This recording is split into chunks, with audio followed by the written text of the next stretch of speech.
Today is a very special podcast. We are being joined by the Brick, who can no longer be jicked, Moby Jick himself.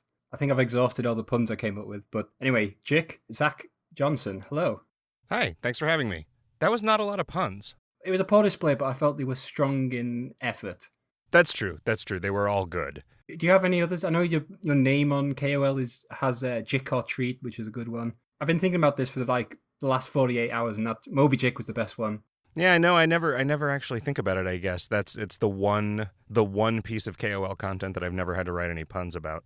I think Jick or Treat is actually just a custom title that somebody else bestowed on me. Of course, we're also joined by Lift. Lift, hello. Hello.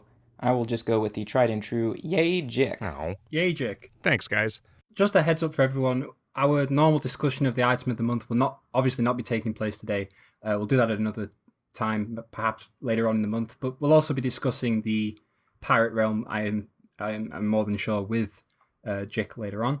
Let's dive straight into it. And my first question for you, Jick, and maybe in your 15 years of doing podcasts and KOL things, you've answered it before, but what does Jick mean? Right around the time that I made KOL, I had sort of just become obsessed with trying to find something that was like a man's name where you changed one letter of it and it just made it into some weird thing. So really it's just Jack with an I instead of an A. I didn't realize that there's apparently the guy from Pavement started a band called the Jicks, which I was not aware of at the time. It was kind of, I think it was partly inspired by, there was a Ween song called Big Jilm, Jilm, and I just became like, what are some other funny sounding four-letter names? I had moved to whenever I made accounts in MMOs, I would always just try and pick a four-letter name because I felt like it should be easier for people to type if they were going to have to type my name all the time to send me messages or whatever. And I don't know, it just kind of stuck. I guess my account was initially El Perezoso because that was like my sort of alias for working on asymmetric.net. But then I thought, why am I not following my own MMO character naming rules?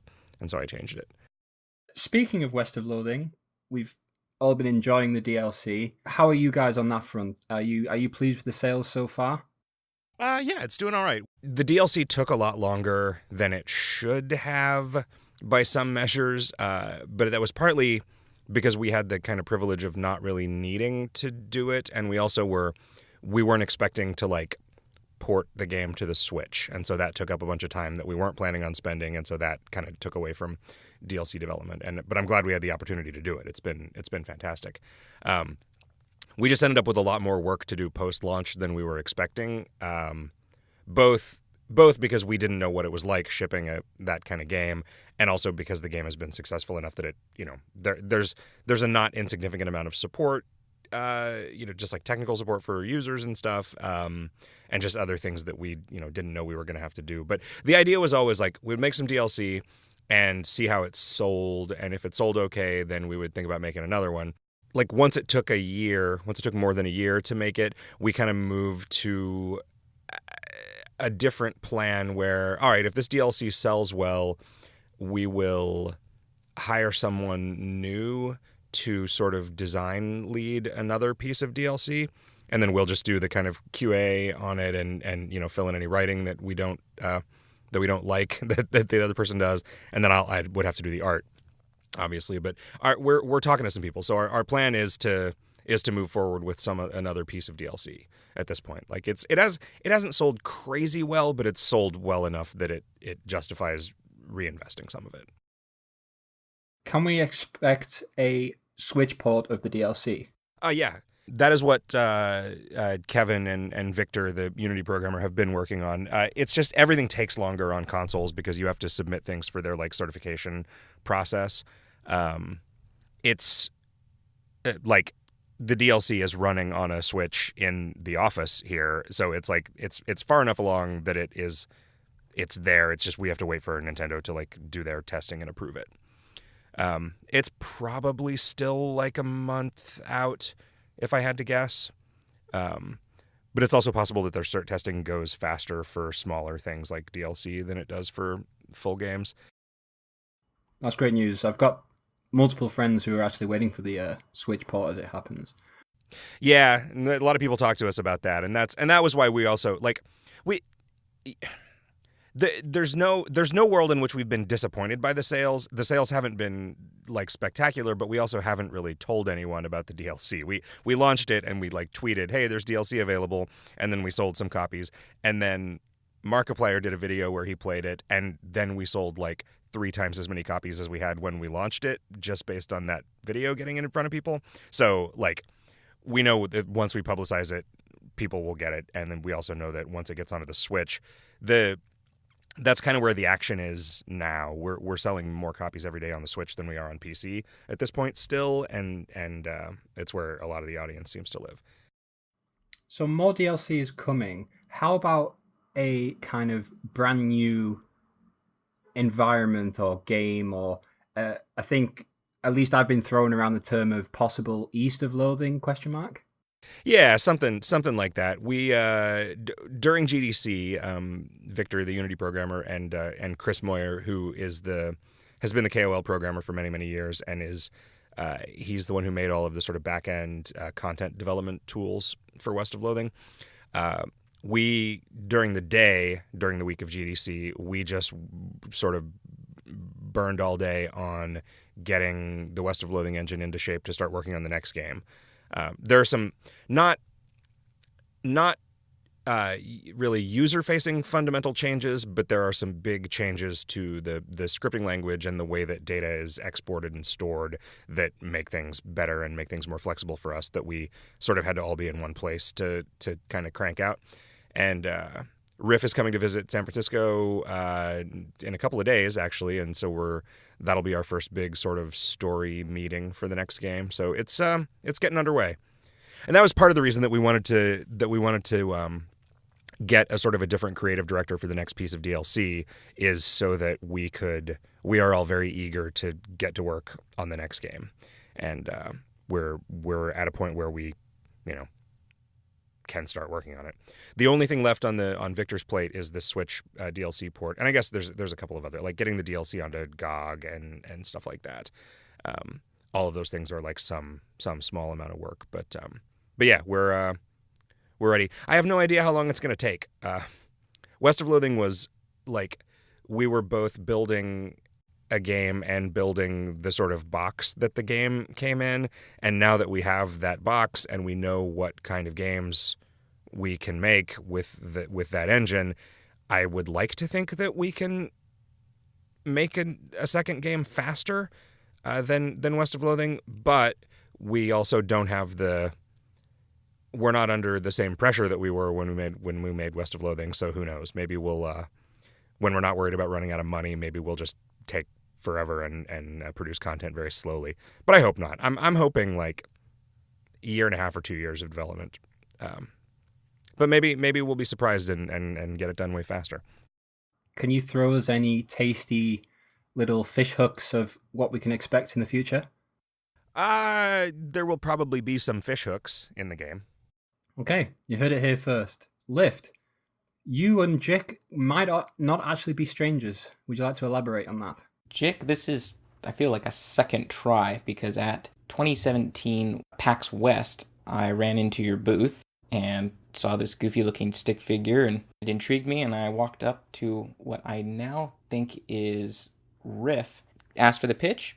He was like, well, it's like Skyrim with stick figures, which immediately set off alarm bells in my head, because Skyrim is this long, epic, I'm never going to have time to play a Skyrim. And he's like, well, no, you could probably make a beeline for the finish, and maybe 6 to 8 hours, but there's lots of extra things to explore. But there was 2 to 3 other people in the booth, and I had no idea I would come to love Kingdom of Loathing, and so what an opportunity missed. Oh, well, so you found your way into Kingdom of Loathing through West of Loathing. Through West of Loathing. Saw your booth at PAX, actually purchased it. Oh, neat. You guys were throwing in the horse armor for free, and that was such an amazing callback. Yeah, we had a plan to have that be even more of a joke. When we were sort of worried that Well, I mean, basically, up until West of Loathing launched and sold really well, we were worried that it wasn't going to sell particularly well. And so our plan was to sell the game for $10 and then to sell Horse Armor DLC for $20, which mostly what you got for that was the horsery in KOL. But that we would sell it you would buy the horse armor in West of Loathing and then you'd get a key, like a redemption key for KOL. Steam will not let you do that, it turns out. They won't let you sell codes for stuff on another service. I think now we have enough of a relationship with a person at Steam that we could maybe get away with something like that now, because they would clearly understand that KOL was no threat to them. But we ended up shifting it around a little bit. But we had the horsery and we had the horse armor stuff, and so we're just let's just give this away as a joke. We just did it the other direction. But I was thinking that it would have been funny to have some horse armor DLC on the top sellers chart, that people would be intrigued by the fact that they went in and there was horse armor that was twice as much as the base game that was somehow also selling well. But turns out we were able to succeed without trying to goof around with the system. So, judging from my account creation date, I finished West of Loathing about a week or so after PAX, and then saw the little slideshow at the end of the game, and well, the rest is history. What I'm really curious about, because it seems like, and I would not have been certain that there was a person like this. You came to KOL from West of Loathing, and then you seem to have gotten very serious about it. If you're doing a Speed Ascension podcast, just describe? Could you describe your journey to me? I would love to know. I have always loved interactive fiction, and Kingdom of Loathing was like the next step up from parser-based adventures. So things like Curses or Zork. So not only did the writing just grab me, there was this amazing set of systems, and I'm the kind of person that enjoys digging in and understanding a system as opposed to memorizing layouts. So if you were to compare that to a rogue or a roguelike game, learning how these mechanics work versus memorizing a level layout and through repetition getting better at it. Or I guess a series of puzzle solutions like in an adventure game or an IF. Correct. Yeah, cool. I took to it really quickly, and there was a lot of helpful people, and yeah, here we are. It's always reassuring when the competitive scene reveals itself to still be a thing that can bring new people in. Just because it's obviously not what it was in its heyday, but it's I don't know, it's cool. It's cool to hear that's a thing that's happening to people.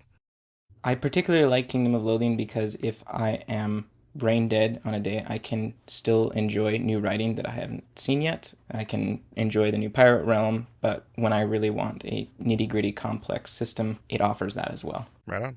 KOL it's as deep as you want it to go. It's I think Yojimbo Slaws told me before, some people approach KOL like a cookie clicker. That's fine, that's the way they play it, but then obviously how this society came to be is that the deep mechanics, the nitty gritty, the optimization problem, which none of us have solved. It's just the detail and everything that goes into it is just what keeps us coming back. It's an interesting puzzle. Every run is different.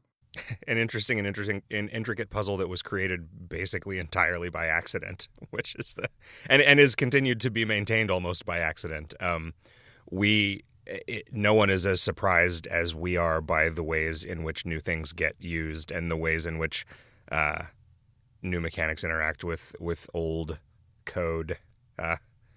It's pretty cool. I recently, just because I've been talking to Cannonfire 40 and Yojimbo's Law in dev a lot more, during the development of Pirate Realm, I started looking around at a lot of the kind of modern, these are the tricks that speed players are using, and they're all just bananas. I would not have been able to write down a list that had any overlap with the things that are actually done. I was sort of curious, what does the level 12 quest look like? Because I'm always kind of thinking about okay, eventually it's going to be time to actually redo the level 12 quest. And it was almost completely foreign to me. Basically everything that gets done in a competitive speed run to accomplish a level 12 quest, which is cool. Last year's standard, I think Lift will agree with me here, was one of the most interesting and... It was the most convoluted, interesting routing ever. Yeah. It was a blast. I'm glad we get something fresh, but it didn't make the 2018 any less fun. Like, believe it or not, it was basically hit level 12 on literally turn 0. Turn 40. Run all the way to the island. Start digitizing, if you remember that skill. And speaking of that skill, do you regret making that skill? Because it's a very, very strong skill. You use it, and then it causes you to encounter copies of that monster on a fixed schedule down the road. Is that one? Yeah. Unlimited copies at an increasing interval. Up to 3. Well, I don't regret making it because Kevin made it. That was okay. I think the source terminal was one of the first handful of items of the month that we made after we started. Like, for years, I had sort of been driving on all of them, and at that point, I think that came out pretty shortly after the Wit Chess set, right? That was one where I was like, hey guys, what if as an experiment, I just worked on nothing but West of Loathing this month, and you guys made an item of the month without me, and the three of them, Kevin and Riff and Chris Moyer, made Wit Chess, and it was like, okay, this is good. This is like a KOL item of the month, but it's not like one that I would ever have made. I think this is a pretty good model, and so we switched to a, like, every month we rotate through whose turn it is to make the item of the month. And the source terminal was Kevin's month, and I think that, I don't know, it probably ended up being a little bit more power creepy than we would have intended. But I guess he was also responsible for all the numbers on the Smith's Tome, so that's kind of his deal, is just breaking the game every once in a while. And does it continue to be broken in like a farming standpoint? Like, now it's the source terminal's out of standard now, right? So it's at least not. In terms of farming in Aftercore, it's probably generating something like 500k on its own in Aftercore per day if you're really, really trying. Huh. What would you have digitized to yield that, just out of curiosity? In Aftercore? Yeah, but what monster? Like, what monster? Like, what are you... The Embezzler, right? So, yeah, for people who are farming meat, usually it's, the Not Goblin Embezzler, which is a semi-rare from the Treasury, which has 800 to 1,000. It's 1,000 average base meat drop. Sorry, yeah, okay. That makes sense. Like something that had a high base meat drop because it was not meant to be encountered super often. Yeah. Yeah. But we didn't make it. If that really bothered us, we could just make that monster no putty. But you know what? That's fine. Like, you feel clever doing it. Knock yourself out. I think now that it's out of standard, it's because it absolutely dominated how we played standard last year, and obviously the 2 years before that. But now it's I mean, obviously now it's just an unrestricted / aftercore thing, which isn't necessarily broken, but it was very, very strong in standard. But now that's not a thing, and it was stronger because after every month when a new item of the month came out, it had new and exciting ways that you could use it, and then being able to wish with the genie and then digitize it, that was when things started to get really like nuts. That's cool. Like, we're always kind of struggling after 15 years to come up with novel things, just new kind of verbs to provide for the player. And like when we do something like that seems, like the source terminal is pretty crazy. The genie, we just kind of had no idea, like, is this broken? Well, I guess we'll find out. And if it is broken, it'll only be broken for the couple years that it's in standard. So that's cool. It's cool that it's the intersection of those things resulted in that kind of vibrant, like, playing field for 1 year. That's neat. I like to hear that. Speaking of which, Lift and I were discussing how, as the new year came and all those toys kind of moved out of standard, how digitize was a very interesting mechanic because it allowed you to kind of interact with zones and delay and such things. We were discussing how once that's gone, we won't have anything fun and intricate to do anymore. And then, of course, that's when the Cramco came out, which I think I speak for us both here, where we say that was a very, very interesting / new take on an old mechanic, which we're still enjoying and continue to enjoy. I only just learned about the macrometeorite trick, the beach in the level 12 quest. Oh, the lobster frogman. Yeah, so like if you know that a combat is going to occur on your next turn, you do it there, and then you macrometeor it so that it replaces the monster with a different monster from the zone. But there only is one monster from the zone. That's cool. I'm really tempted to make a petition to have Jick do a hardcore speed ascension run using all these new tricks and tips he's learned from reading the forums. Somebody would have to be watching over my shoulder telling me literally everything to do, so it would not be me doing the run. Although, am I correct in believing that people actually do the junk sprites to get to the island now in run? So this is part of the hilarity of last year. Dictator and Lift had this whole route. And then when I started doing the podcast with Lift, I was like, hey, Lift, how about junk sprites? LOL. And then I actually did a run, and it was an absolute nightmare to route, but we had it so we could actually route the junk sprites in, and they were saving 2 turns. Like this ludicrous concept of something so, what would normally be seen as, crazy, actually started to become the speed way because of silly interactions like Steely-Eyed Squint and making Steely-Eyed Squint last longer because of free kills. Steely-Eyed Squint is the thing that doubles your item drops. Instantaneously doubles your item drop bonus. Yeah. And then that became a thing. And I believe that's now a thing in Dark Gift as well, because we learned that Ensorcel, which is like the kind of super familiar in Dark Gift, is doubled with the Garbage Tote champagne, broken bottle of champagne. That doubles the bonus there, so we can get some silly item drops in Dark Gift as well for a few turns. Oh yeah, what are you ensorceling? Is there something? Are you wishing? Is the genie still in standard? It is for the rest of the year. Are you wishing for something to ensorcel that's like a high level scaling item drop monster? Yeah. So the bug phylum gives you I think it's monster level divided by 5 item drops capped at 1500, so 300%. Slightly more with the cloacae, as I call it.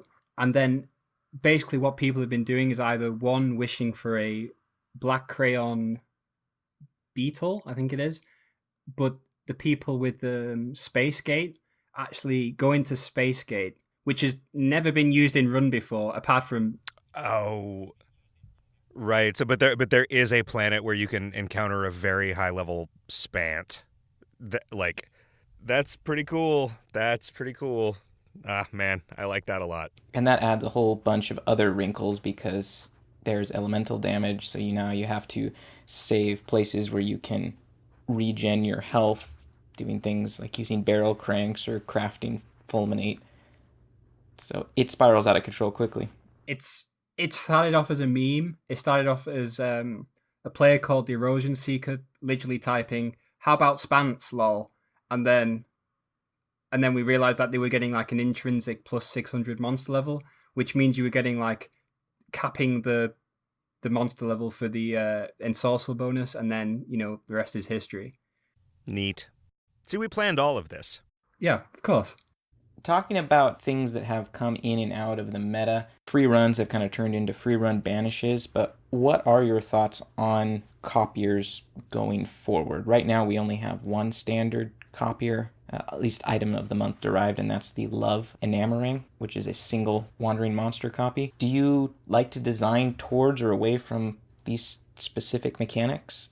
It kind of depends. Like sometimes we'll look at what has gone out of standard that people miss. And sometimes we'll think like, oh, well, if we have an item of the month idea that needs a little bit of extra like punch for Ascension relevance, then maybe we'll add something that is like, as long as we can sort of narratively justify it at all, we'll add a feature that we think people want.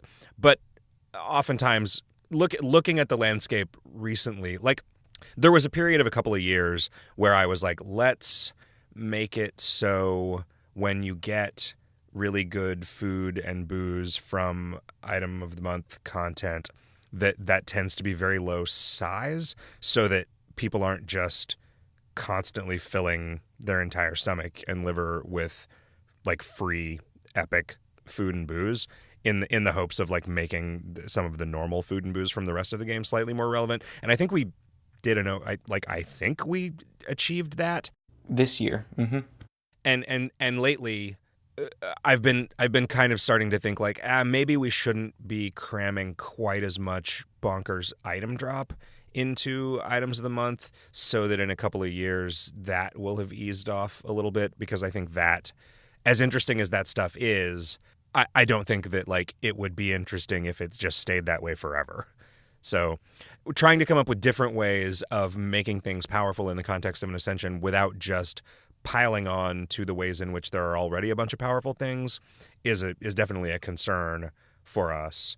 Coming up, copiers are a thing that I feel like there's probably a lot of unexplored design space in the way that they work, and I could definitely see another one of those coming into the rotation this year, just at whatever point it makes sense. Because is the Love Tunnel from 2017?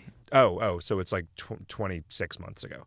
Okay, so that'll be leaving soon. End of the year. Mm-hmm. Yeah, cool. Yeah, so maybe something somewhere in between. I don't know. Silly putty. What was the putty called? Spooky Putty and the Rain Doe. Spooky Putty, yeah, Spooky Putty and Digitize in terms of its power, but yeah, I don't know. As much as I like that, the idea of like a fixed schedule wandering monster, that is the kind of thing that I don't like to make people keep track of. Like, I know that it feels good to do it, but I also feel like it would get old after a while if you were just constantly having to do it. We are reflecting back on the 2018 year, and while we absolutely enjoyed the digitize antics, we're not saying we'd want to be doing that for another year or two. So, I mean, variety is very welcome as long as we have fun new toys and mechanics to play with. Yeah, and I think it's a little easier. Like, we're always, because although this ended up weird, like I ended up doing 3 items of the month in a row, so I think maybe I'm just not doing any for the rest of the year at this point.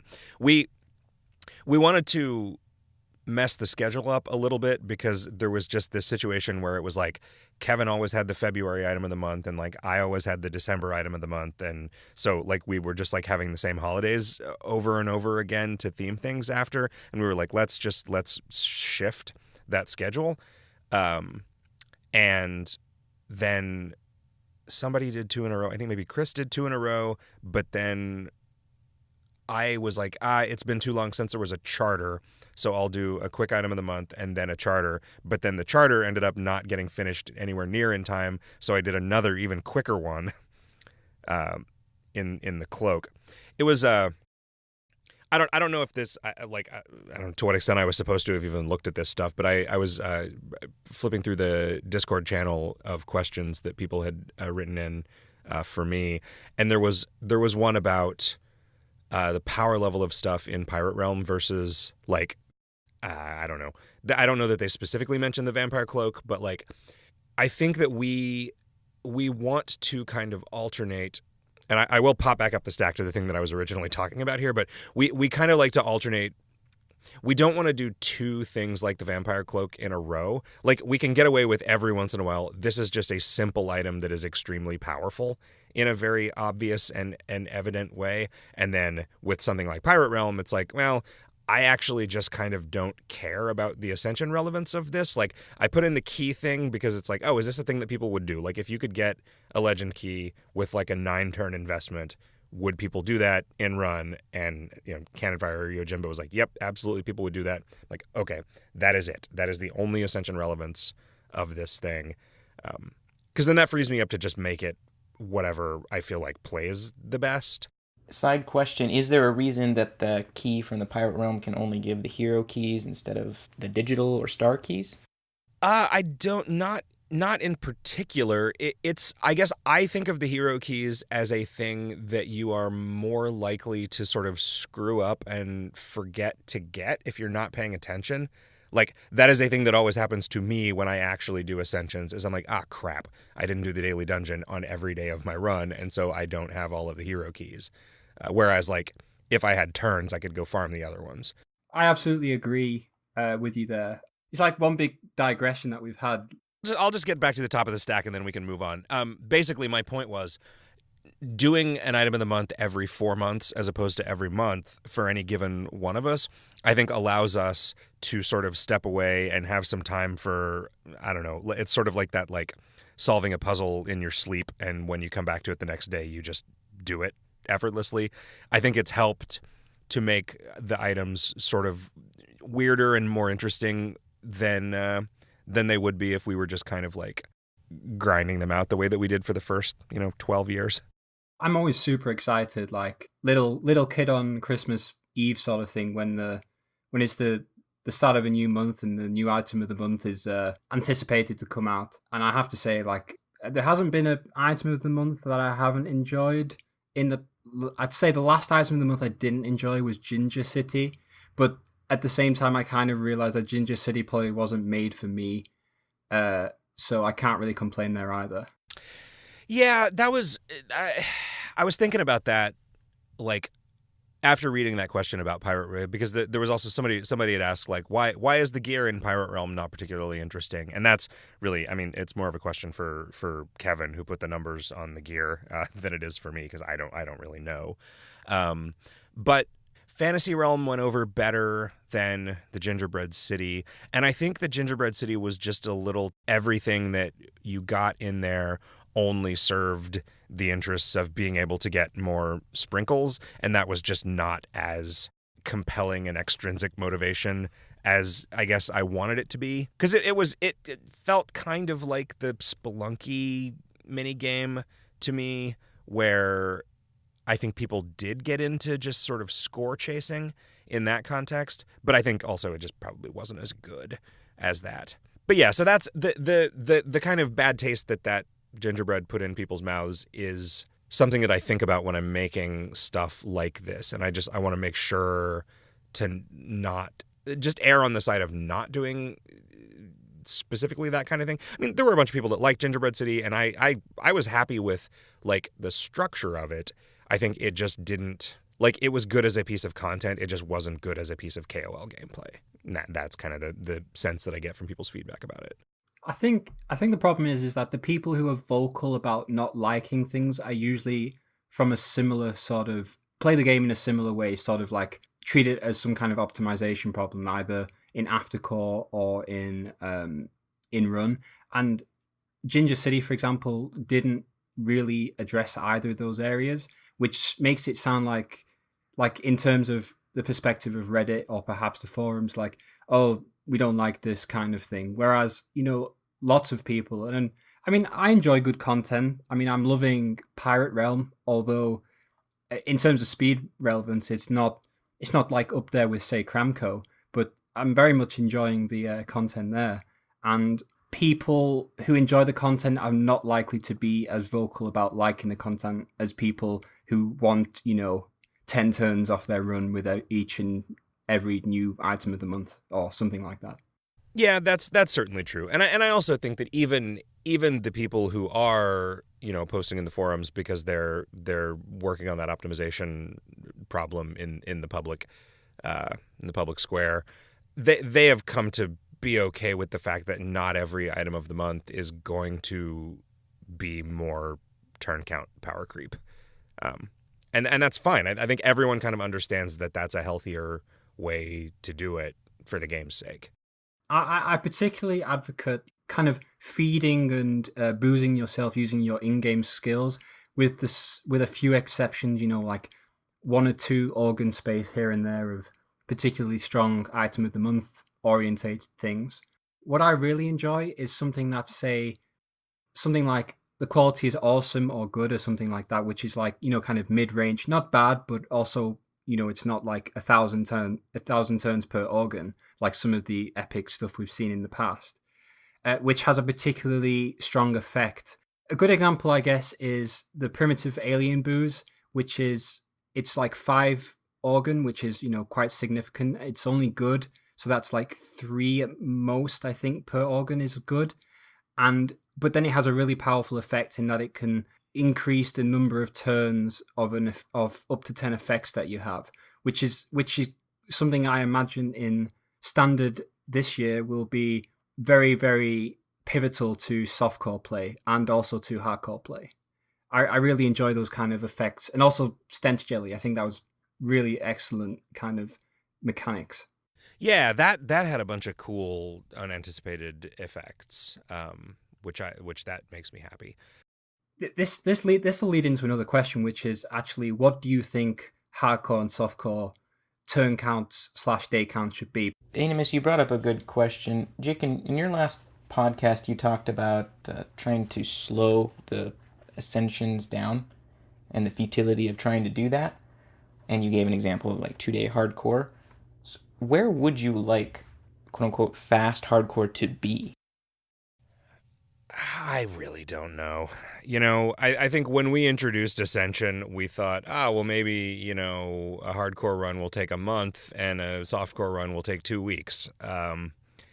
But like, that's never been where people wanted it, and I don't think that it would, I don't know that I think that the sort of fun of that optimization puzzle would bear out over that period of time. Yeah, probably not. Like, I would like it to be, I don't know, if we could make it so a very, very high skill softcore run took 2 days and a hardcore run took 3 days, but most of them were in the like 3 to 5 day range, I would feel that like that was very healthy, but it will never get there. I mean, it's not the way that I think that there is, like, my tendency to put in escape valves for people who don't know what they're doing to be able to like make meaningful progress in a relatively short amount of time.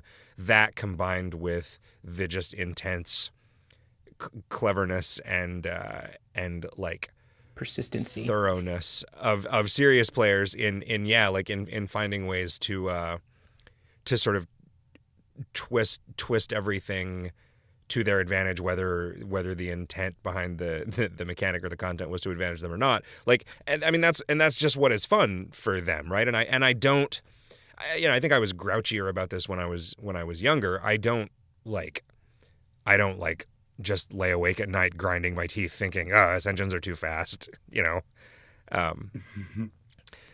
But I don't know. They could probably be a little slower, and I would be happier, and players wouldn't be too much less happy.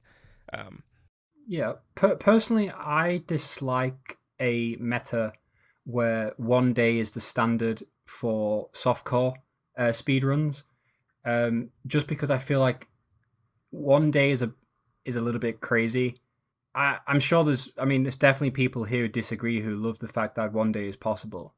But at least as far as I can tell right now, standard softcore, you cannot do 1 day now because there's too much stuff removed to get you over that turn count threshold. So we're looking at 2 day runs, which is a much more interesting method because you get 20 more pulls. Not every pull is directed to turn gen. I think it's a much more healthy sort of environment to play in, personally. Yeah, I hope so. I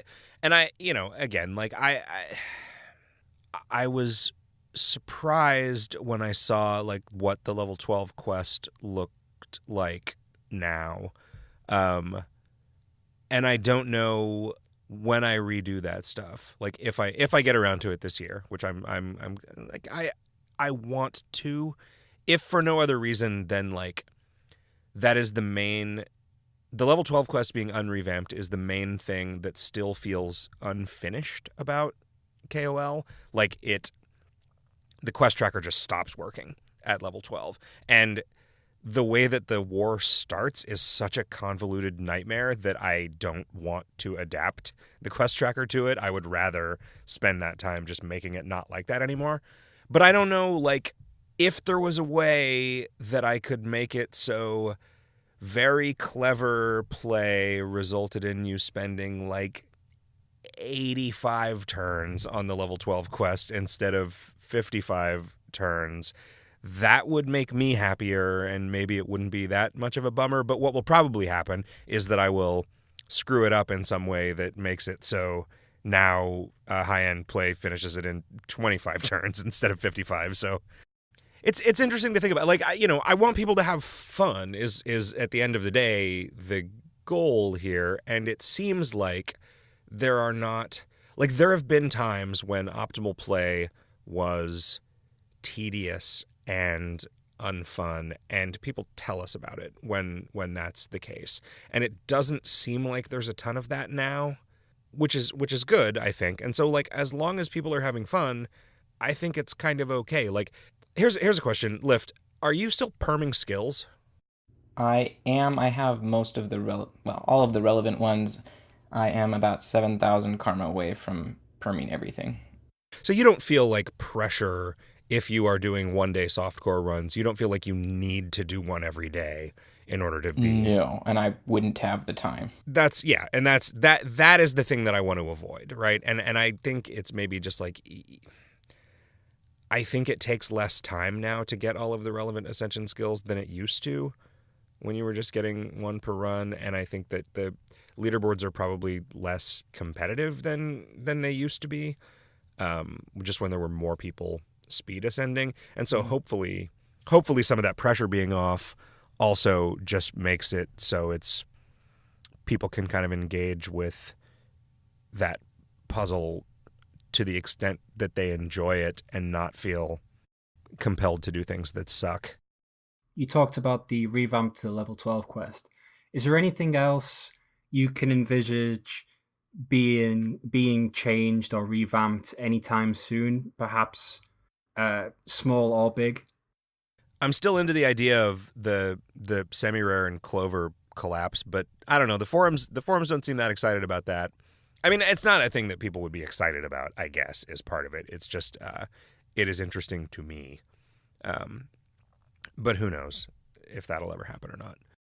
Was that a reference to semi-rares being shared, basically being interchangeable as clover adventures or something like that? Yeah, semi-rares and clovers basically becoming a thing where instead of either of them working the way that they do now, you just have a kind of a...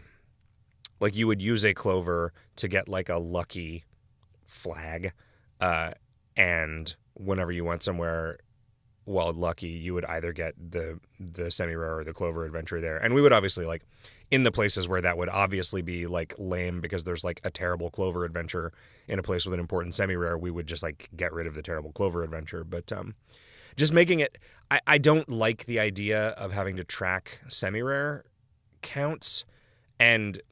People always tell me, like, oh, we don't mind it, and it's kind of fun, but it doesn't sound fun to me, and so I'm always inclined to, like, think, man, how can I get rid of that? People don't find eating a fortune cookie fun?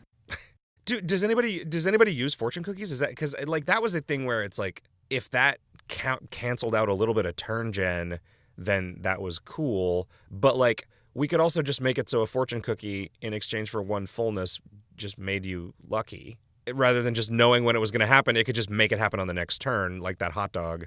Yeah, I used 2 fortune cookies in my fastest hardcore standard run this year, so it's definitely optimal to use it. Would it have made a big difference if it had just forced the next turn to be your semi-rare? Like, would you have then had eaten 10 fortune cookies in that run, or would you have just, like...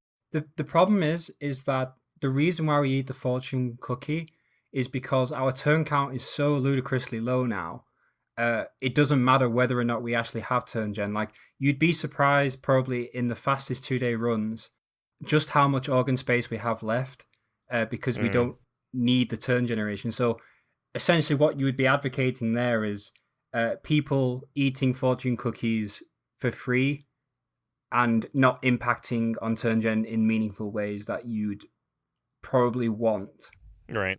All right, fortune cookies become 10 fullness. Solved. People are saying in the podcast chat that they like semi-rares, but what do you think about clovers being determinable? Because right now, standard play in challenge pass, blah, blah, blah, the clovers are saving around 3 turns each, something like that. But you can, if you're not aware how it works now, it's kind of randomized where you can either get 2 or 1 clover in hardcore ascensions, and you can have long spats of like 1 clover days and then long spats of 2 clover days, and you never know what's going to come. And that can be a little bit annoying. My suggestion, I ran it past Slaw quite a while ago, was have it alternating, like 1 clover, then 2 clover day, then 1 clover day. That is a bummer. And I think as a part of any sort of a clover revamp system, that would be addressed. Which is not to say that we couldn't or shouldn't address it in the meantime. But I don't know. I mean, probably what my instinct would be to do there is like, you know what, it's just always 1. Because then at least it's consistent, and it's consistent in a way that like actually maybe slows things down a little bit as opposed to just speeding things up. But I don't know that people would think that was better. I mean, like I think there's a certain temperament that would say, yes, that's better. But then there's another temperament that would, post grumblingly about it. I think that's a really interesting idea. And one thing I've just thought of now is that you could actually have it so when you eat a fortune cookie, it gives you a clover. And then that clover is what gives you the semi-rares. Like something silly like that could be how that all interacts. Yeah, no, I'd imagine that like using a clover would just give you, like you would just have a little flashing clover icon next to your name or something indicating that you were lucky, and eating a fortune cookie would do the same thing. Like it would be bad turn gen, but it would just make you fortunate. And then there just wouldn't be semi-rares. It could even be zero turn generation for 1 fullness or something. Or two fullness for 1 turn generation or something. Like, yeah, I mean, it would be clear that the point of it was to give you the clover, to give you the equivalent of the semi-rare. So yeah, I don't know. I mean, I'd have to evaluate it, and I mean, we wouldn't do it in a way that was going to make everybody mad, right? Like if we looked at it and we're like, okay, this is going to be universally unpopular. It's like, well, okay, well, let's just not do whatever it is that I just pitched in the dev channel if that's how people are going to feel about it. Whilst we're on the same topic, are you aware that you can do really, really dumb things that make certain things very painful in runs and also in aftercore? In that, if you roll a super likely that is skippable, you can skip it, and then you do that on turns where you're expecting a semi-rare, and basically you jump to that zone, check whether your semi-rare is up. Nope, it's not up. Skip it, go to another zone, come back next turn, and that's basically a way that you can guarantee that you get a semi-rare in a zone. Yeah, okay, that sucks. Yeah. But so you're saying like a super likely that's skippable, like a choice that starts some event in a... Can you give me an example of one, just so that I make sure I... Absolutely. So there's two main iterations of this. One is in... It doesn't matter in standard non-challenge pass because we can just use fortune cookies. However, in Dark Gift, there's no fortune cookies. There's no way to know when your semi-rare is up. So basically what you do is that you go to the Copperhead zone when you're expecting... Well, when you know that your semi-rare window is up. Go talk to Shen. You reject the quest. You go to another place. Spend a turn. Go back to Shen. Talk to Shen, reject the quest, and you do that up until you get the flaming what's its names from that zone, which is better than not getting a semi-rare at all. Okay, so it's only if you want the semi-rare from a zone that also has a guaranteed skippable super likely. Yeah. Okay. Well, so I mean, this revamp would also stop that from being the truth, right? Like you would.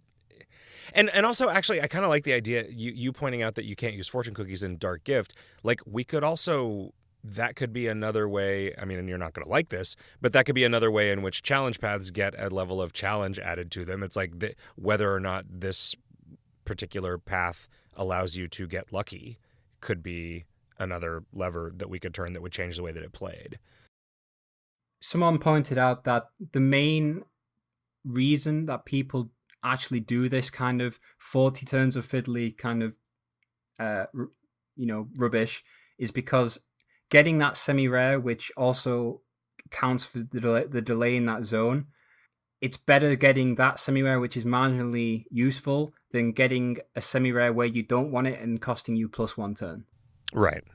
So people are essentially fiddling between two zones for up to 40 turns, just on the pretense of possibly saving 1 turn. Those are the sorts of things where we've discovered some interaction of systems that was not intentional and also is just a bummer rather than something that's like makes a good story to talk about cleverly exploiting it. Yeah, I think it's more on the line of degenerate than something that's mechanically interesting in terms of what we do to save a turn. It's a bit like that with the wheel in the giants, how that took 2 turns if you had more than 1 turn, and then 1 turn if you had 1 turn, sort of thing. It was kind of, yeah, it's nice when it works, but really it was just kind of fiddly annoyance. So something that we could do, if I mean, there's no reason that we couldn't do this with based on the way clovers and semi-rares work now. Actually, semi-rares probably this wouldn't work, but if you getting a semi-rare was determined by a lucky flag, that could just not, like, if you were scheduled for a super likely, you would get the super likely, and only if you were getting a regular encounter would the lucky thing trigger and your charge of lucky go away. Because that actually makes sense, because there are places where there are super likelies that are meant to keep you out of a zone, but if that zone also had a semi-rare, even if you're like technically not allowed to adventure there, but the way that that's gated is by there actually being an adventure that says you can't go in there, as opposed to like it being in the code that kicks you out of a zone, you would still be able to get the clover adventure or the semi-rare in there, which is also lame. I don't think we do that a ton, just because there's too many other ways for that to go wrong, but it does happen sometimes. Like in a place where it's like you have a daily limit on the amount of time that you can spend in a zone, for instance, is a place that I could imagine doing that. And maybe in those cases we've always fixed that if there were problems associated with it being controlled via a super likely. But yeah, I don't know. Lift, you wanted to talk about some recent changes. Dieting pill has had some fun repercussions on Dark Gift. Are we going to see the next handful of spleen items soon? That's been a thing that has mainly been Chris Moyer's focus. I know a bunch of them have been spindled and drawn, but I don't know if what we're waiting for is for him to figure out what they are and put them somewhere, or for him to put them somewhere. So I have been trying in items of the month to do more like things where it's like, hey, here's a spleen item. Let's figure out something interesting for a spleen item to do. That is much appreciated. You know, I hope that, and I mean, it's going to be like anything else. It's like 1 out of every 10 of them is going to be powerful enough for anybody to really care about, right? And we just have to keep making them so that we can hit that space on the Wheel of Fortune every once in a while. But yeah, it's definitely a thing that we think about in designing content, because it was like we'd gotten more and more reluctant to like add additional sources of turns for spleen, and then eventually successfully like did away with it in standard. And so it's like, well, now we kind of need a spoonful of sugar for that medicine, and it's a thing that we try to remain cognizant of. In the addition of new spleen items, would the Astral Energy Drink replacement be part of this? I don't know. That is a great question. I'm not. Do you have any ideas for what? So your options in a run is to have the Pilsners, which is like pure turn gen, the hot dogs, which is like substat gain and turn gen, and then but slightly less turn gen than the Pilsners, and then I feel like the Astral Energy Drink should be something comparably strong, but more of something that someone would take who doesn't need the turn gen but is kind of using it for the effect. Something a bit like, you know, not the same thing, but how people use stench jelly. Like, it takes up a spleen, but it does something cool, something mechanically interesting and gives a buff. Yeah, something meta game interesting. Yeah, because it used to be it would give you turns, and was it like the longer you waited to, like the higher level you were when you used them, the more turns they would give you? It was something like that. Okay. Yeah, that's all of them. Before, the astral energy drinks were the best one because spleen has a comparably lower. Well, when spleen gave turns, it had a comparably lower turn generation than stomach. So you'd basically just take the astral energy drinks and then use them for like 3 turns in spleen. And then with the introduction of stench jelly and turkey blasters, you ceased to take the astral energy drinks. I was actually talking to Lift about. Are you aware in the white forest there is a drop which is called the white page, which allows you. It's like a 5% drop from a monster that isn't relevant that you don't want to see, but there's a chance if you fight it then you get this and it's not so bad. It allows you to fight any monster in that zone. Something I'd like to see would be interesting is like the astral energy drink kind of gives you something that is mechanically interesting in that kind of way. Like you drink it and then you can kind of choose an encounter in the zone that you've just been in or something. Yeah, that is actually that we have been sort of looking for a context for specifically that kind of mechanic for a long time. I think now like Chris Moyer has done enough weird stuff like this because we had often done like what if we did some sort of like a tracking skill where some portion of the time when you went to adventure in a zone, instead of giving you a monster, it just gave you a choice adventure with all of the different monsters that were in the zone and let you pick one, right? It manufactured that based on what monsters were available to you. And we had been kind of looking for a context for that. Maybe that is exactly what astral energy drinks should do, is just give you an effect. Well, I don't know. If we give you one turn of an effect that just makes your next adventure like that, then you can use effect extenders to have it be, 25 times more useful than we intend for it to be. Well, you could code it like stench jelly, where that even if you extend the effect, it doesn't do anything. Yeah, it sets it. Yeah, it sets a flag or something. Yeah, like it always consumes all of the turns of the effect as soon as it triggers. Yeah, I really like that idea a lot, actually. Alternatively, you could have something like, and this is a direction I've really enjoyed with content recently. Is that before we had transcendent olfaction, and then recently, like literally the past year, we've seen 2 pseudo sniff skills in.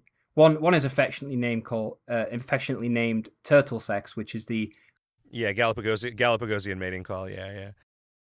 And then the latte, offer latte to this guy, which is also kind of like a sniff effect, and also an affirmation. There is also one as well, and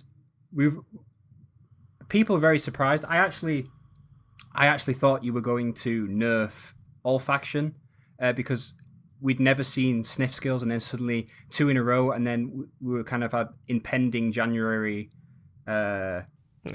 changes coming. So I was assuming that transcendent olfaction was please no nerf, by the way. It was happening, but obviously it hasn't happened. But I like that direction. I like the direction you've gone with banishers being a thing. Q manipulation in general, I think, is really good. And one thing we haven't actually seen is that transcendent olfaction is particularly good because not only does it create 3 copies, it also removes rejection. I'd very much like to see something that removes rejection but doesn't add copies or something like that, which is very, very strong. Don't get me wrong; it would be something. It's equivalent to something like 20 copies or something like that. It's very, very strong. Yeah, it's hard to communicate that in a way that makes any sense to the player. But I mean, I guess we could just describe it in a sentence that was something like, "You'll see way more of these guys for a minute," or something. I mean, because as long as you understood how it worked, you could explain it to all the other speed people. Basically, what I'm trying to say is that I love the direction we're taking with cube manipulation, and a lot of people have said that they want to see more cube manipulation. They want to see more of that kind of thing, and that's a direction that they like that you've been going. That's cool. Joe the Sorcerer asks, was last year's Crimbo the worst Crimbo ever? And if not, what was your unironic least favorite Crimbo? I don't remember really disliking any of them. Lift has only been around for a couple. So where are you on the arc of which? So like one of the last two Crimbos has to be the worst one, right? I've only had 2. Last Crimbo was Jick forgot to press a button. Yeah, there was just it wasn't like forgetting to push a button. It was forgetting to like actually write the thing that explained the twist at the end of it, which that I feel bad about that. So let's say that one was the worst one because of that. I hope you put that in the narrative for next Crimbo. This Crimbo is definitely better than last Crimbo. Yeah, we'll figure it out. It's I liked the robot one. I know that it was a little bit the stuff that you were doing didn't really connect enough to the main game, and boy, people got grouchy about the mining being a part of it. People really don't like that mining minigame. I think it's just very like old school KOL in its just profligate wasting of your turns is part of what's a bummer about it. Well, I talked to Dryhad, and we wanted to know whether the term creamy Jick still means anything to you. It doesn't. I don't remember a point at which it ever did, and I feel lucky to have forgotten whatever it is that means. So creamy Jick is no more. I remember Kevin once introducing himself as buttery hot stuff on a podcast, and that was very gross. The sunken chest, is that a 15-year-old troll, or can it actually be opened? That's from Stampy. I don't remember at this point. You know, it would be really funny if this whole time you thought it was and no one had got it, but you actually hadn't pressed the button for it to be able to be opened. Yeah, they'll be openable in late February. Yeah, you know, they say that your entire body, all of your cells, like die and regenerate every 7 years. So that was like 2 generations ago that I made that sunken chest. I really don't. It wasn't even really me that made it. Who's your favorite dev? Oh, I love them all. So I can put Cannon Fire there. Sure, yeah, that's fine. In Dark Gift, was there any process for working out the mappings assigned to the phylum? You know, bug was item drop. Was it just purely mechanical?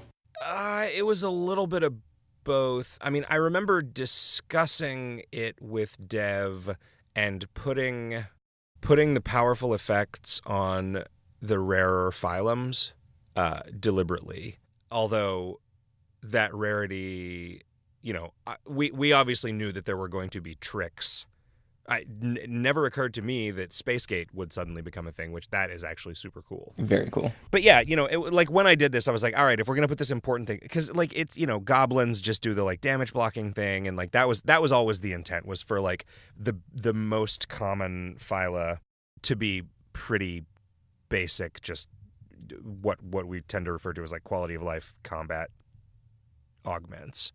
And for the powerful stuff to be on weirder phyla. But yeah, I mean, I had to just sort of ask, like, do you ever... And I don't know what the context was for anyone really knowing this. When's the last time an Ascension relevant thing cared about phylum? Is that Robartender? Oh, yeah. There we go. Yeah. Okay, so that's cool. That's why that knowledge was fresh in people's minds. I'd very much like to take this opportunity to sing the praises of everybody. Like, don't take this in bad faith, but when we compare Dark Gift to some challenge paths in the last 2 years, people really, really love what you've done with Dark Gift, myself included, Lift included as well. And I'd like to just let you know that people are really, really happy, if you don't already know that as it is, are really, really happy with Dark Gift. And it's made some really interesting changes in choices in run. Yeah, thank you. I did have a sense that people, you know, were happier with it. And it's weird because it wasn't like, it was less work than a lot of paths that have been less popular, and it was like, it wasn't even really the first idea. Like I forget what we had decided, like, all right, this is what the path is kind of going to be. I'll spend a week like just sort of ruminating on it and figure out what the like skill trees will be and everything for this thing. And then when that week came and went, I was on the conference call and I was like, you know what, guys, I changed my mind. I want to do a different thing. Chris, can you make this like hit points? Like if you can make skills that spend hit points instead of MP today, I can implement all of the skills tomorrow and we can still get it done on time, even though I've completely shifted gears at the last minute. Like, it was really only like a few days of work to make the path, like the entirety of the path. And it is really, it makes me very happy that it's been so well received. It is different from standard. It's not just standard with a twist. The whole HP mechanic, you can't use your typical sources of healing, in addition to some wild numbers, equalizers that work with buff stats, 10 banishes a day. Good writing, council replacement, which is always important with challenge paths.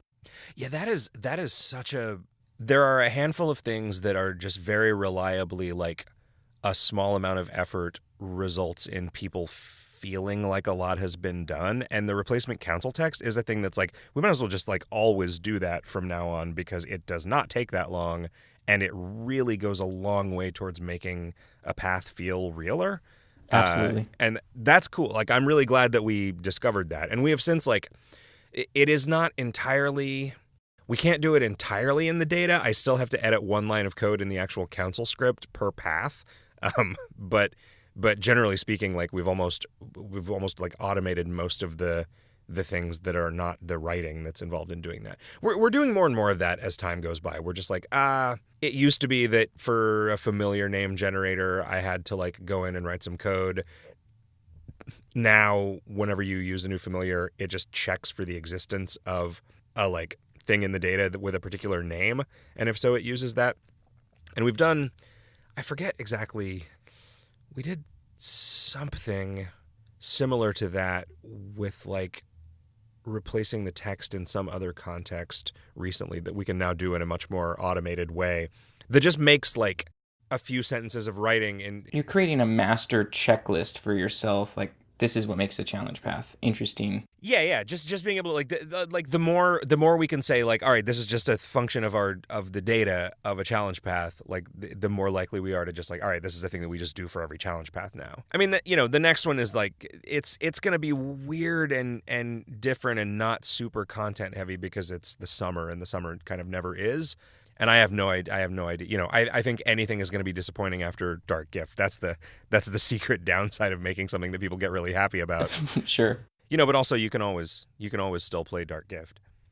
Yeah, no, I was really happy with the way that worked out. Like I think that just the suddenly having to care about a resource in a totally different way. Yeah, I don't know why we didn't do this before, because it's not like that complicated of an idea. It's I couldn't agree more. A small side note, your last two podcasts in the Drive to Work style where you're going through the class history has been really fun to listen to, especially for me since I have not listened to the hundreds of prior KOL episodes. And so it's fun hearing your perspective on how the class has changed over time. Oh, right on. That's good to know. I actually I was like, after I did the Seal Clubber one, I was like, man, I should just record the Turtle Tamer one right now. Like, I'm looking forward to doing those in a way that...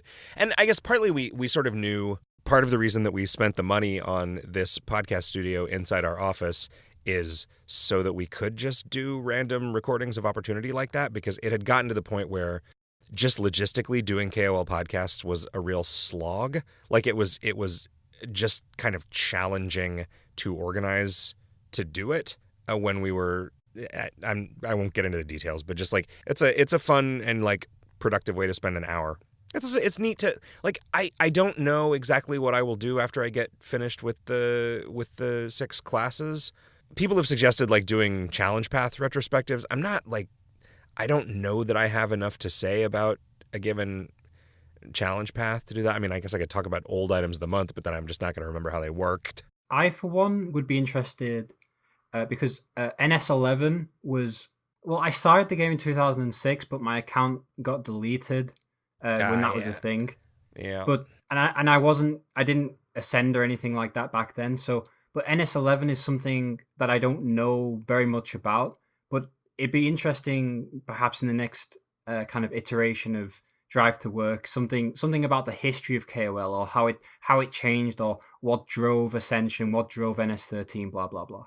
That'll be tricky. I had talked about doing a thing where I just like started reading, like going through the announcements and trivial updates. I would think I would need to write a view on those that's different than what I have access to now to be able to do this, but that would not be hard. Just especially going through like the first few weeks of development, like just seeing how much I remembered about it based on seeing those things. Eventually it's going to get to the point where it's like, I bet I could like if I ever decided to write a memoir, it would be worth it for me to listen to all of the podcasts from over the years, because that would, like, just having all these like thousands and thousands of hours on any given week with a date stamp on it would be a very valuable resource if I were writing a memoir. So a memoir so detailed no one would care about it. But yeah, I don't know. It would be interesting to me to go back and like listen to the just post NS13 podcasts to see like how bad of a mood was I in then based on the response to it. So there were some rough patches. And also, I mean, I was sort of worse at productively processing my feelings about criticism and like the sort of way people were on the internet and stuff back then. So it's I don't know. It would be cool to go back to some of the touchier stuff with a more sort of chilled out perspective, I think. Speaking of which, do you still read the forums? And if not, do you read Reddit? I do. I almost never remember to read Reddit, although lately something happened again that made it so, like, I used to just read Reddit. I would go to Reddit not logged in, but I got so sick of our atheism being in the main front page feed that I made an account just so that I could remove that from the front page feed. And something happened. They eventually removed it because everybody else got sick of it too.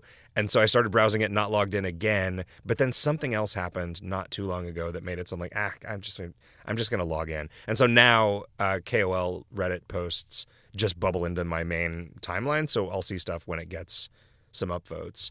I do read the forums. I mean, I don't read every thread, but I read the item of the month ones, and I read the challenge path ones, and I read the radio show ones. Time Twitching Tower.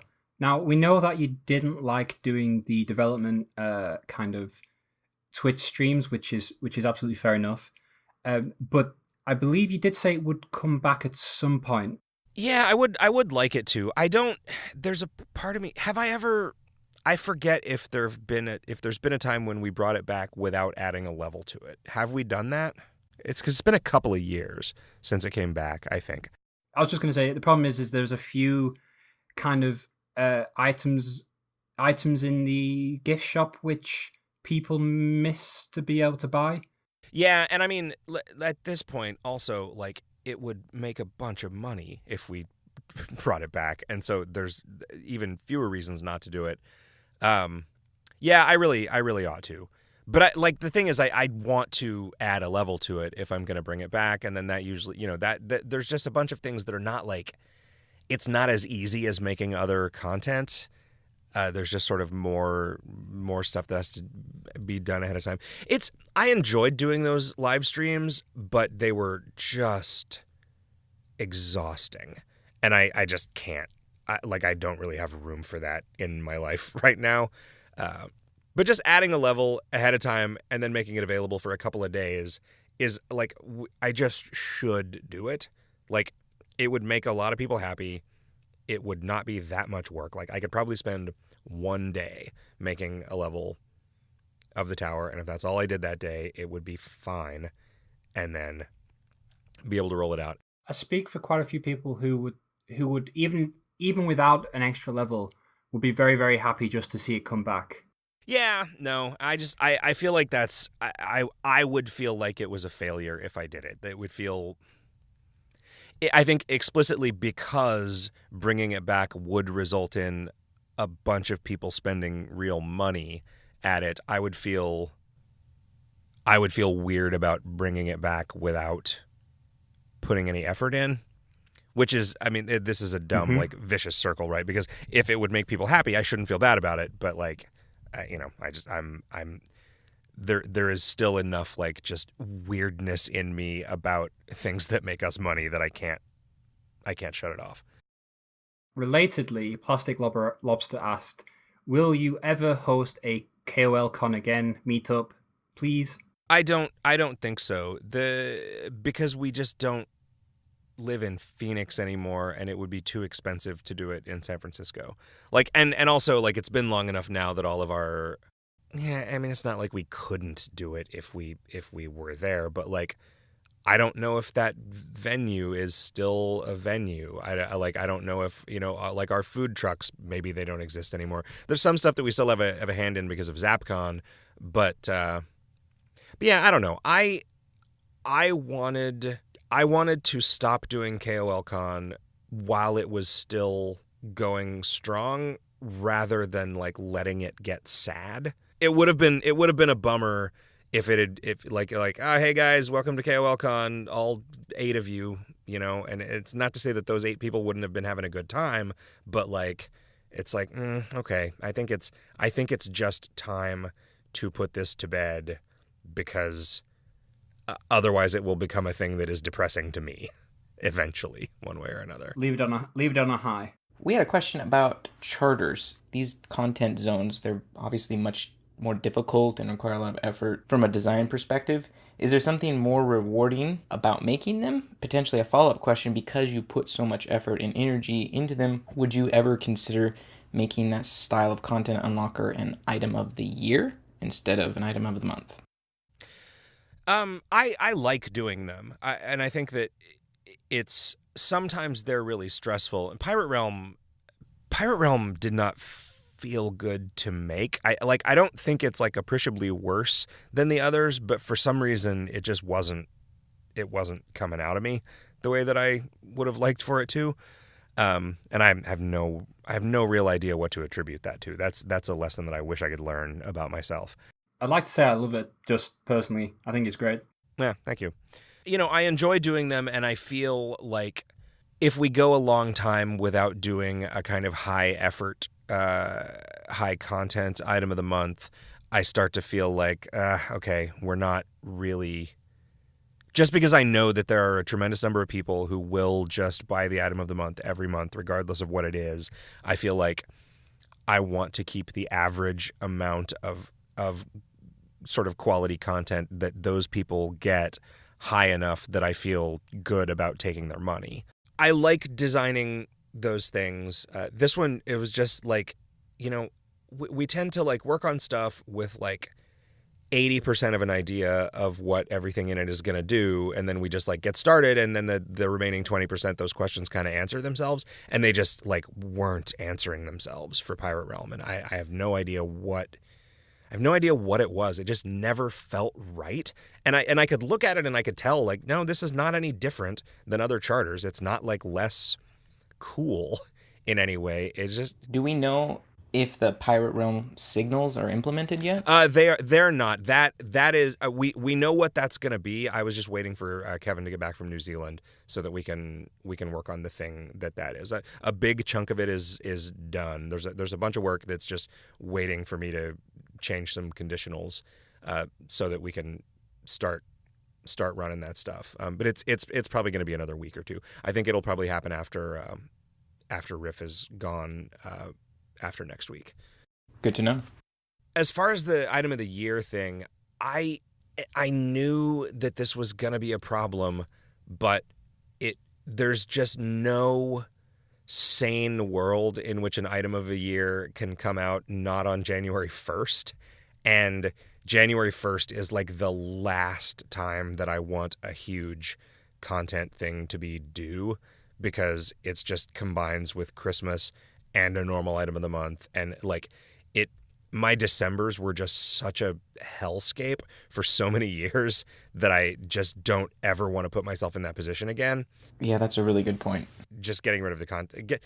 Getting rid of the content familiar was, like, such a net gain for my mental health. And it's a bummer. Like, I know that it's a bummer to people who liked those things. And I feel like that's another reason that we've tried to do more like content heavy items of the month. And I get it. Like, I get that like a big thing like that maybe makes more sense to sell for more money or to sell for longer. I'm sure we all appreciate you being excited to work on a project rather than it being a January 1st deadline.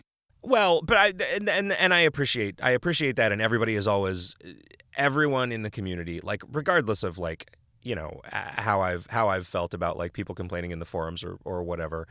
I have been so fortunate throughout my career in terms of how much of the benefit of the doubt people have been willing to give me. And I mean, partly I know it's because like, well, we've always done stuff that's earned it, but also like, while yes, it is true that I need to take care of myself, I also need to do my goddamn job, right? So it like I can't like fall back on like, oh, it'll be okay, people will understand about everything. But that was one where I just was like, you know what? I just need to start I need to start actually enjoying the holidays, because it was I don't know, you know, my 30s, I just sort of was my job, and I don't regret it because I enjoyed my job and it was great. But like, I can look back and think like, oh yeah, I was really bad at my personal relationships in my 30s, and it was in large part because all I did was work. And so I didn't hesitate to commit to things like, you know, the content familiar thing and stuff like that. And that's just changed as I've gotten older. Leading on from that, when January rolled out, people didn't like the pirate change, but that was mostly because it was a shock to the system. But one thing I'd like to say is that people, including myself, quite happy with the smut orc change. That is the Blech house. So I'd like to say kudos, but also, what was the reason that you decided to change that? And how do you come up with these interesting new formulas and interesting new mechanics? That one, there was just, we were just sort of spitballing a lot of different things that we could do in there, and then that the numbers were a definite like collaboration with the folks in dev, who kind of had a better sense than I did of like, what, hey, like how much sleaze resistance can a person get realistically in a run, and how does that compare to how much like bonus physical damage they can get in a run at any given point. And like, can we balance these options so that like maybe there won't just be a single foregone conclusion in every speed run of which one you're supposed to do. And I don't know, we just talked about it off and on for a few days, like what we would do in general to like deal with that zone. And at a certain point, the cold damage thing was just like, okay, that's kind of funny. And it's thematically kind of funny that like the smut orcs would shrink away from cold damage as a just sort of like oblique dick joke. And also that it's a thing that like you could find as a speed player. You probably weren't going to be doing a tremendous amount of cold damage to them by accident. So it's not like it just sped everything up for everybody. It's just like, I don't know, it like, I'm happy with it. I'm happy with it narratively, and I'm happy with it mechanically, and it just, yeah, I don't know. We kind of got lucky, I think, with, it's like, well, we want to do something about this, and like it was cool that like an interesting idea presented itself and then proved to also be interesting to the players, even after it was interesting to us. And also it took like no time to implement. You know, it was like a very small amount of a code block for after fights in that zone, and then like a single choice adventure with like 6 lines of code in it. It's in a similar kind of vein. Is there any chance that we could get? So one thing that people didn't like about the pirate change is like the pirates was something you did when you had a bit of downtime between quests, like level 7, 8, that sort of thing, level 9. Whereas now that's gone. For some people, that's kind of like a gap in time that they have something to do. So is there any chance that this would obviously rely on the narrative being skewed a little bit, but any chance for the Copperhead/Protester zone to be open a little bit earlier, say level 8 or 9? what I would like to do to that end, and I talked about this a little bit on a KOL podcast a few weeks ago, and based on the way people were talking about it in the forums, I think I did not explain it particularly well. But my current plan for the war revamp is that when the war starts, you're going to a like kind of future version of the island, but the original version of the island is still accessible, and your effectiveness in the war in the future is dependent on how many side quests that you did for each side in the normal timeline, and those quests all become available like basically as soon as you get to the island. So essentially you can start working on the war side quests arbitrarily early in the hopes of like filling that gap that the pirates used to fill. And I don't know if it's like that's not gonna be a balm for the particular like irritation of Copperhead being explicitly not that, I guess, but it is my hope that it will help a little bit in just giving you something that you can be doing to the end of making progress on a later quest, even though that quest hasn't started yet. That sounds fun. That's something I really like about runs, is being able to prepare. Like, when people think about the level 11 quest, they think of it being super long. I mean, it is long, but in reality, a lot of it you're preparing in the earlier levels, which it's disguised as a level 11 quest, but in reality, it's like the level 1 and 2 quest part 2, for example. Like the opening the second floor of Spooky Raven, the hidden temple, that's it. Like, people think of that, yeah, it's the level 11 quest, but at the same time, it's stuff you do earlier. And I really love being able to do preparation early. And I think that's a good way to approach new content, is to have it so that people can approach a later quest in a way that helps early on. And also, here's a question, and I'm sure that there is some simple thing that I don't understand about this. If like level 12 routing is based on you hitting level 12 having spent almost no turns, why isn't Copperhead opening early? Level 12 is no longer being hit as early. Okay. The level 12 on kind of turn 30, 40 sort of thing, that was last standard. Whereas now, I've not done a serious run this year. Lift has. Did you hit level 12 on turn 200? Was it, Lift? No, it was like 160, 170, but that was using a Canadian moon sign, so I didn't get the stat bonus because I wanted the extra clover. Okay, no, that makes sense then, because it felt weird. It felt weird to learn both of those things. That like, oh, people are starting the level 12 quest like extremely early in their runs, but are still weirdly like complaining about not being able to do the level 11 quest early. And it's like, okay, well, if you're level 12 at turn 20, like, how early do you want to be doing this?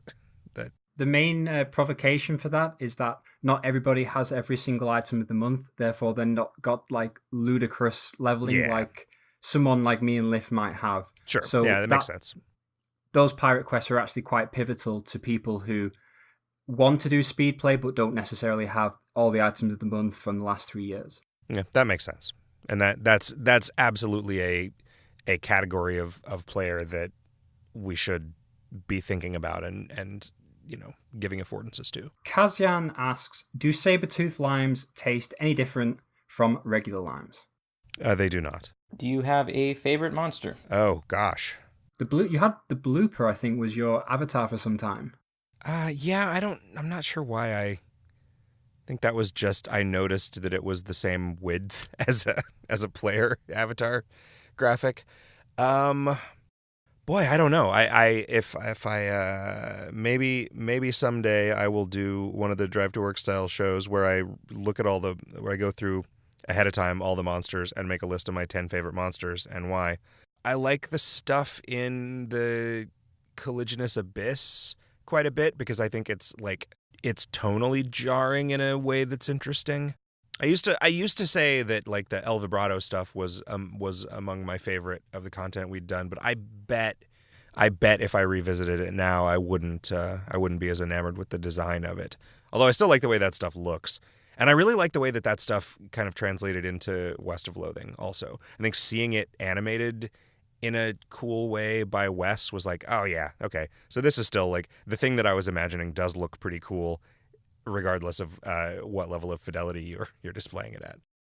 Speaking of animation, I had a crazy idea where I was going to spend lots of time basically making small animated loops of all the monsters that you can encounter in a run, and have that be something people can have in some sort of Mafia relay script. Would that be something you'd be okay for me to do? Yeah, of course, yeah. Excellent. Twak asks, is there anything you would recommend reading, watching, or hearing regarding learning game design? Something that has been really interesting to me recently is my friend and office mate Nick Sutner does a podcast called The Spelunky Show, which is nominally a podcast about Spelunky, but it is him and Doug Wilson, who made like Johann Sebastian Joust and a few other things, and Zach Gage, who is just an extremely talented and thoughtful game designer. It is an extremely interesting game design podcast. Like they had Richard Garfield on as a guest a few weeks ago and just talked to him about Keyforge in the context of like roguelikes. And they had Justin Ma, who is one of the designers of FTL and Into the Breach. Tom Francis does a lot of video diaries about the development of games as he's working on them, and there's one video in particular called Designing in the Dark, which was one of the most like just kind of insight, and it was just him just sort of like the way that he'd been thinking about his job that week, but it's like that was just an extremely insightful description of a lot of the processes that he's going through. I don't know if there's like a highlights reel of his stuff that's more broadly design focused and less like about heat signature or gunpoint or whatever it is that he's working on at the moment, or Tactical Breach Wizards. There's a book called The Art of Game Design by Jesse Schell that is pretty good. And then also there was another game called Level Up that was written by a guy who he made some like PS1 or PS2 like action games that I had never heard of, but this book describes the process of like designing levels for an over-the-shoulder 3D action game in a way that like these things are not specifically applicable to more or less anything that I do, but just reading somebody being really articulate about their process of designing stuff is good. I don't. It has a subtitle that I don't remember, but it's just called Level Up. So yeah, I guess that those are some things to read, listen to, and I didn't think I had a good answer for that, but I had some of each thing. I heard some guys at Asymmetric make good games. Oh yeah, thank you. There was a few questions on wanting to see KOL continue to do well, and Kenny Kamikaze wanted to mention that if advertising was a route that you wanted to look into, optimization, marketing, social media management, content production, it's literally my job, he says. I do these things for several websites, will work for free. Either way, I will just keep yelling about how good West of Loathing is on Twitter. We've tried various things, especially when I first moved to San Francisco like 5 years ago, we were trying to figure out kind of what the second act for the company was. And KOL is very resistant to the traditional means of marketing video games, and that has remained true over the course of what counts as the traditional means of marketing video games dramatically changing several times just as the years march on. You know, the thing that made the number of people playing KOL and the amount of money that KOL was making increase for the first time in a decade was releasing West of Loathing, and it being a good thing on its own that made people interested in what else we were doing. And so I feel like that was ultimately like we eventually did land on the right thing to do. KOL's not going to go anywhere. Like, the worst that will happen is that we will stop making new items of the month and challenge paths and stuff, and so the game will just sit in whatever state it was in when it but like the lights aren't going to go off. Like, we're not just going to make it not exist anymore. It's very difficult to imagine a set of circumstances where we exist as a company and I'm still alive and KOL is not playable. It's always good to hear that, especially I'm a newer player, and so it's still extremely fresh. And yeah, plan to continue enjoying it for a while. And you're right that West of Loathing was the best advertisement you could ask for to find Kingdom. PlasticLobster asks, is there any chance of you opening up an API for keeping track of player skill perms?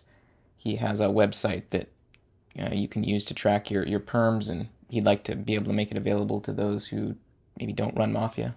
If it was a thing that you could opt into, I wouldn't object to that. I mean, that could just be another thing in API.php, because it wouldn't be like database intensive to provide that info. But I think when I look at a player, I can see what skills they have, but I have no idea when I look at the player profile thing, which of the things after this many years are things that only I can see and which things everyone can see. It's currently a privacy setting where you can see what skills someone has permed. The problem is it's not easy to kind of collect that data without the help of a script, whereas kind of an API measure would make that effortless, essentially.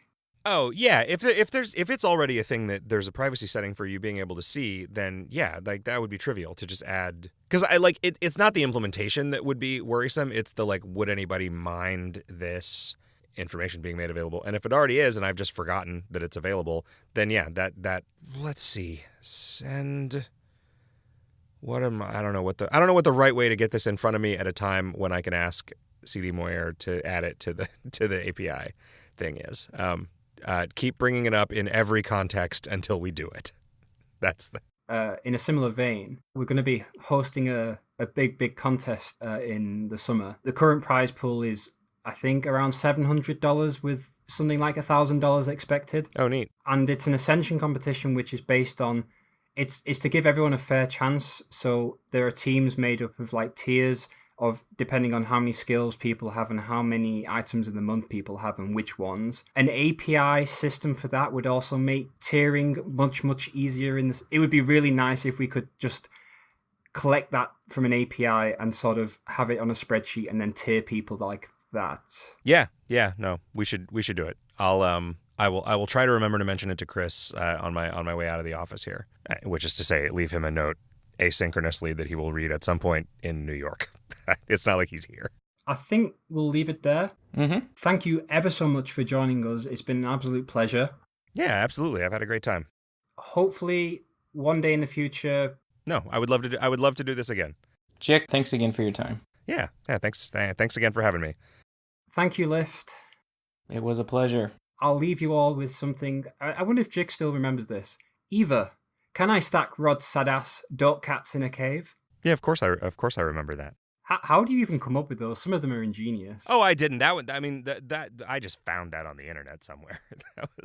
Then leave us the palindrome that you like the most. The only palindrome that exists in the game is that I wrote myself is the smut orcs, because it is smut orcs deliver reviled scrotums was the one that I wrote, which is where those things came from. Hey, speaking of which, why is repaid diaper?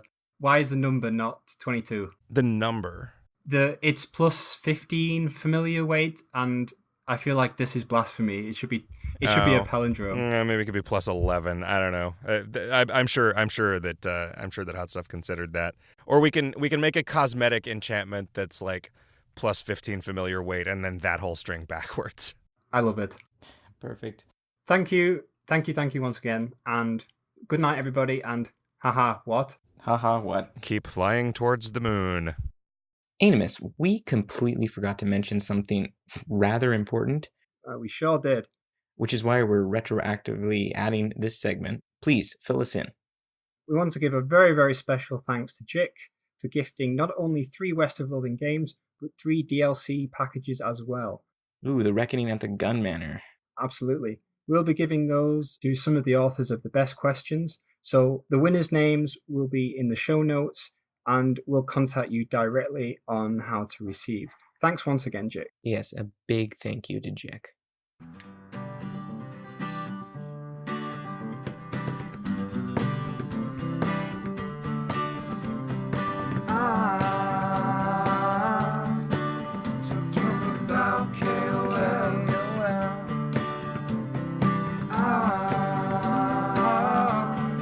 Talking about